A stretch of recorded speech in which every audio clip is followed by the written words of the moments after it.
Hey, we are live here with the HR Happy Hour work break.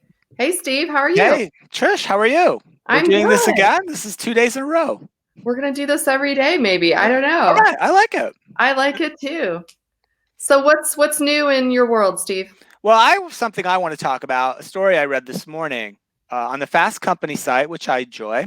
They do an awards program, and there was an award announced in corporate social responsibility award for a company. And why I was interested in it was the company that won the award. It's called Gravity Payments, and they were in the news really a lot, made a lot of buzz in the HR and workplace circles because back in 2015, Gravity Payments, which is a payment processing company based in Seattle, their CEO, whose name is Dan Price, famously took personally $1 million pay cut Okay. himself in order to raise the minimum wage slash salary of all the employees in the company to a minimum of $70,000.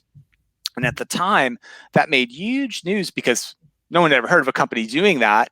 And Right. many of the folks in the company got substantial raises, right? From 30, 40K maybe per year. And he brought them all up to 70,000. And what's interesting is 5 years later, it's really worked out for Gravity Payments. Sales are up, profits are up, turnover is down.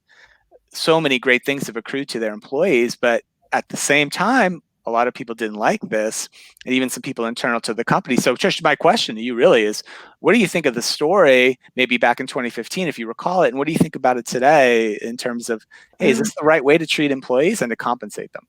So I understand that they're doing well now, but I think my gut reaction is just based on just everything I know about compensation strategy, I don't like it because I feel like that really diminishes, like, if you're someone who has gone to, whether it's university or some special trade school or whatever education you might have in addition that would have, helped you receive maybe more money, it just feels like you just gave all of those people a huge pay cut. So if it were me and I was working at the company, maybe making $100,000 and I had again, maybe I'd gone to college or some specialized training, and now all of a sudden anybody coming in off the street is going to make 70,000. I don't know. Unless I guess the question is, I wonder if they, raised other people's Mm, salaries substantially as well. It doesn't sound like they did though. So I can see yeah. why people would leave. I mean, would you stay if your company did that? It depends. It's an interesting kind of approach, right? Because what you're alluding to, I think, raises a really interesting question. Let's say you were maybe a software engineer at this company at the time, say in Right. 2015, and the market and the Seattle market for a software engineer was, let's just call it $100,000 annual salary job, which it probably certainly was Yeah. even back then. And then say maybe other jobs in the organization, maybe the most junior, I don't know, junior operations assistant got raised up to 70,000. The question is really, is that software engineer job in Seattle still a $100,000 job, or are you valuing that job as, well, I'm supposed to make $60,000 more than this other person? What's the right way to approach how you value and how you reward that software engineer job? And it's a Right. question. I don't know. I just feel like it throws everything. It just would skew everything. Your future hiring would be off. I mean, how are you going to explain that again if you're going to go hire another, software development manager or something to come in and they're managing people that they may not make very much more than too. So again, I don't know. That's a really tough question. I can see that they're doing better, and again, maybe if you're hired in with that being in place, that's a little bit different than having been an existing employee. I'm That's a not good a point. I'm not a fan. I feel like that just changes the way that you have to recruit going forward. It changes the way your competitors have to, I would imagine, to some degree, or at least consider what you're Well, offering in that I'd certainly market. imagine. Um, and also, I would say, I'd I'm not certainly much for imagine. gimmicky. I was gonna say I'm not much for gimmicky crap. So I feel like that's sort of like, okay, we're gonna do something, it's sort of like saying like HR is dead, or, let's embrace failure, whatever the thing is that's real edgy and out there. Well, it's just for attention. So I feel like, are they just trying to get free press, whether it's back in 2015, which they got, or now, which they're getting again for I, what they're I, doing? That's the cynic's argument, Trish, and it's a fair one. But I'll I'm throw a out a couple. cynic. That's funny. I'm like never called a cynic. I love it. I'll throw out a couple more findings in the last 5 years. 401k contributions on the employee side have increased significantly, right? Because they've got a lot of extra cash. And 70% of employees have paid down debts that they had prior to the installation of this program. Look, And one more thing, they've expanded from Seattle, which is a high cost market, a high cost of living city, right? They've expanded to Boise, Idaho, a relatively less expensive city, and they're implementing the same 70,000 minimum wage there as well. So they're believing in this policy. And people can like disagree all they want, but I'm going to stick by this. I don't know. Just in my entire career of giving offers, so it's almost 20 years of making, being a campus recruiter, an experienced hire recruiter, head of HR, that sort of thing.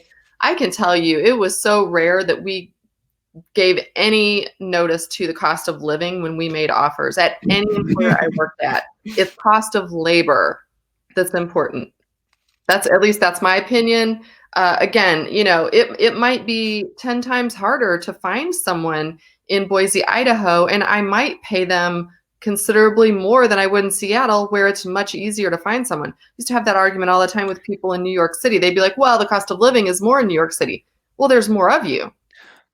Yeah, for me to get someone. They're fair points. I think I don't like that argument at all. All right, I'll give you one more. The last thing I'll throw out there, my last thought on this is, we've all sort of agreed in an American society, right, in the social contract we have with the workforce, that there should be some minimum wage. Most people buy into that. There are probably some nuts out there who don't believe there should be none. Right. We're just arguing over what that should be, right? That will argue forever. I don't know what it should be exactly, but this makes a compelling case for the fact that if we raise that minimum sufficiently high, that it eliminates, for most people, basic concerns about financial stability and welfare and worrying about debts. You've removed that from the equation. At least in this example, a lot of good things happened. I think that's true. I would also caution, though, that no matter how much you make, if you think back through your entire lifetime of work, it doesn't really matter if you were making $20,000 or $30,000 or $40,000 or whatever. Most people, or many people, I will say, in theory, they raise their standard of living to that number. So it doesn't necessarily mean you have less debt. You know what I mean? People will spend what they make. That's often true. So again, maybe in the short term, if I give everyone $70,000 and they're used to making 30, yeah, they might start investing more, and that could be good in 401k and whatnot. But ultimately, they might pay off their bills at first. They're going to start living to that number instead of the 30,000 number. And so I don't know. I think you wind up with probably just the way humans are. Yeah, I think it's a great story. It hasn't really caught on in a lot of other places, but maybe we'll see if it will. They're having success at Gravity Payments so far and it's a 5-year run, right? So if it hasn't since 2015 caught on, I don't know. I'm super interested in this, and it's been fun talking about it because we sort of disagreed on it too, which was cool. I like arguing with you. I love it. Find more stories like that. Let's talk about movies on the next show. Oh, okay. How about this? I would love to have people tweet or direct message us about, like, we do the HR Happy Hour with some movie shows where we talk about kind of workplace themes. I was thinking the other day, what about, like, not a whole show about movies, but what are like the 10 best movie endings you've ever seen? Like the most memorable. So I would love to argue with you about that, because I know you and I have really different tastes in movies. So if anybody out there is listening, tweet us some of your recommendations on the best movie endings. I may or may not have just written down the words Top Gun, but best meaning most memorable. I don't remember how that movie ends. I'm sorry. It has Tom Cruise in it, so I don't think I can recall.